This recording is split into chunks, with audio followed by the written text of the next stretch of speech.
Look, Isabel, let's give you your chance to tell us your story of the summer.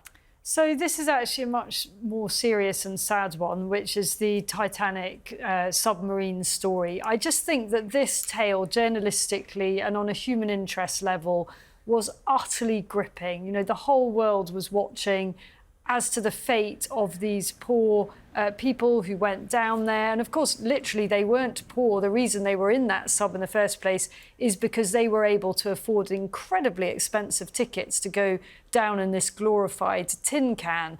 And that was part of the debate, wasn't it? People all thought, well, if I had that money, if I had $250,000, which I think was the price per ticket, would I have spent it in that way? Everybody could in some way relate to whether you would or wouldn't actually put yourself in that position.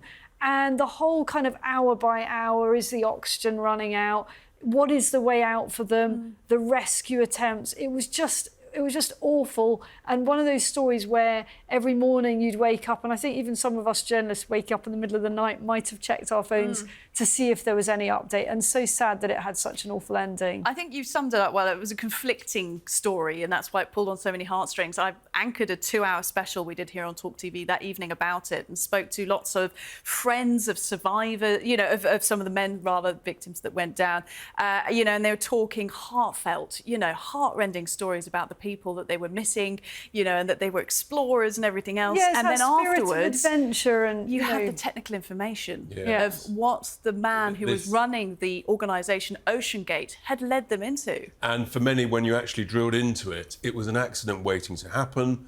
It was a tragedy that people had forecast. So there was a lot of information that came out afterwards, and I suspect more will come out with the inquiries in due course. I mean, it will surely be made into a film. You know, a bit like the the boy stuck in the Thai cave, you know, that hour by hour, moment by moment, brilliant drama, but just a horrible, tragic ending. We even heard that night of the sort of coverage of it from James Cameron himself, who, of course, directed Titanic and was sort of stunned by what was unfolding. Tommy, was the Titan submersible story such a big deal in the US as it was here?